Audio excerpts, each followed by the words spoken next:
좋아요, 구독. 글로원 파트너스 이성웅 이사님과 연결합니다. 이사님, 안녕하십니까? 네, 안녕하세요. 네, 반갑습니다. 첫 번째 이슈부터 좀 다뤄보면 뉴욕 증시와 관련된 내용 준비해 주셨다고 하는데요. 미국의 다우와 나스닥 지수 차별화해서 저희가 체크해야 될 부분이 있다고요. 네, 미국 시장 같은 경우 최근에 지수 같은 경우는 우선 다우 지수, 나스닥 지수가 차별화되어서 움직이고 있고 업종별 흐름을 보면 대형 제약 바이오, 그다음에 태양광 업종은 연이어 강세를 나타내고 있는 모습입니다. 반면에 좀 약세를 나타내는 업종은 일부 성장주 군들 그 정도의 세부적인 조정으로 보이고요. 지수가 크게 조정이 나오기보다는 상승하는 업종 같은 경우는 연속해서 시세가 나는 편이고 그 반대급부로 상승하지 않는 업종들 같은 경우는 시세가 더딘 상황입니다. 유가가 원자재 쪽에서는 좀 특이한 흐름이 나타나고 있습니다. 지금 77불 정도로 조정이 나와 있는 상황이고요. 우리가 여기에 연결해서 좀 생각할 수 있는 점은 조선업종 같은 경우 3분기 실적이 흑자 전환이 이루어진 기업들도 존재를 합니다. 그리고 늦으면 내년 1분기 같은 경우 대부분 기업들이 흑자 전환이 이루어질 것으로 보여요. 왜냐하면 비용을 감안해 보면요. 그런데 여기에서 생각할 점이 조선업종의 그 주가의 사이클 같은 경우가 아무래도 좀 주가에 선행하기보다는 이 부분을 그 데이터가 반영을 하고 주가가 아주 시간차를 크게 두고 움직이기 때문에 특히 지금 같은 경우는 실적이 흑자가 이루어지면은 그때 되려 주가가 그럴 수 있습니다. 그렇다 보니 우리가 일별로 변하는 데이터 중에서 유가의 흐름을 주목할 필요가 있을 것으로 보이고 현재는 과하게 종목을 퍼뜨리기보다는 좀 모멘텀이 있는 쪽으로 움직이는 그다음에 향후에 내년의 실적까지 포함해서 함께 움직이는 군으로 크게 이렇게 나눠서 살펴볼 필요가 있겠고요. 그다음에 미국의 업종의 강세를 우리나라에 반영해서 움직이는 경향이 있다 보니까 미국 업종의 강세 업종 같은 경우도 우리나라 주가가 미국에 비해서 상대적으로 조정이 나와 있다고 하면 살펴보고 가야 한다고 보입니다. 그렇다 보니 이런 부분과 연결해서 오늘의 그 특징 종목은 셀트리온 헬스케어를 말씀드리겠고요. 셀트리온 헬스케어는 시장 대비 주가 흐름이 약세를 나타내고 있습니다. 적은 박스권을 형성하고 주가가 움직이고 있는데 그 박스권 하단에 지금은 주가가 조정이 나와 있고요. 아무래도 이러한 주가 흐름 같은 경우는 실적의 부진은 아니에요. 실적 같은 경우는 분기로 연속성으로 긍정으로 나타나고 있는데 제약 바이오에 대한 뚜렷한 모멘텀 같은 경우가 실적이 잘 나오는 그 이상의 플러스 알파를 보여줘야지 주가는 강할 수 있습니다.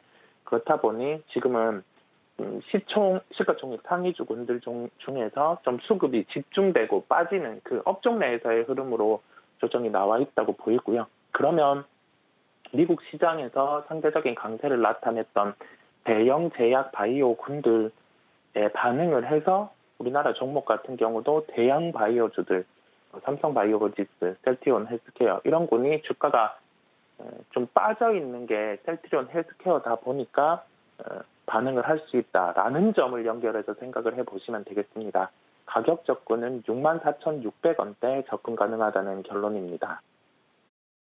네, 이렇게 뉴욕 증시 흐름과 더불어서 지수별 차별화가 보이는 와중에 우리나라 종목에서도 국내 증시에서도 살펴볼 만한 특징적인 종목 셀트리온 헬스케어 자세하게 가격 전략까지 이야기해드렸습니다. 여러분들 이 점까지 참고 부탁드리고요. 자, 저희 다음 이슈로 좀 넘어가 보도록 하겠습니다. 이번 주 여러 가지 예정이 되어 있는 일정들 이외에도 저희가 개별 업종 주요 이벤트들도 좀 챙겨주신다고 하셔서 어떤 이슈부터 볼까요?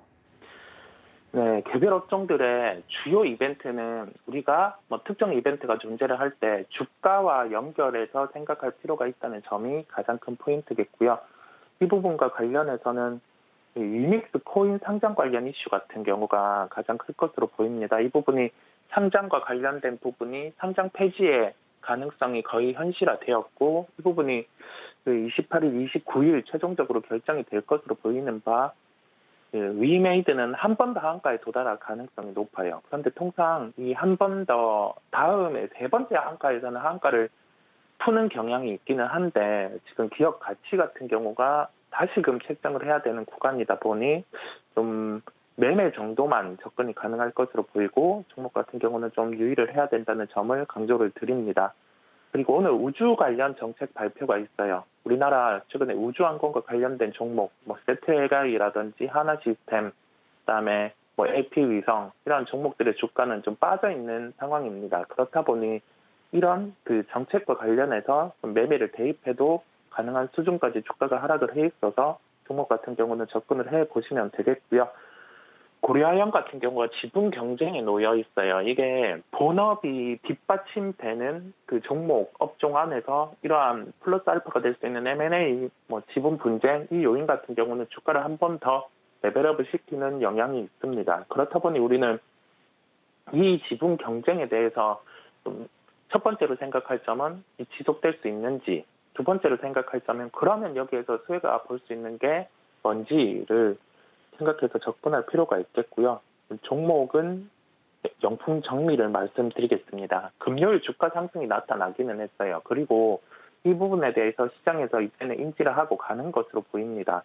영풍 정밀이 고려아연 지분을 2.43%를 보유를 하고 있습니다. 고려아연 지분을 2.43% 동일하게 매입을 한다고 하면 3천억 원 정도 초반의 자금 소요가 필요해요.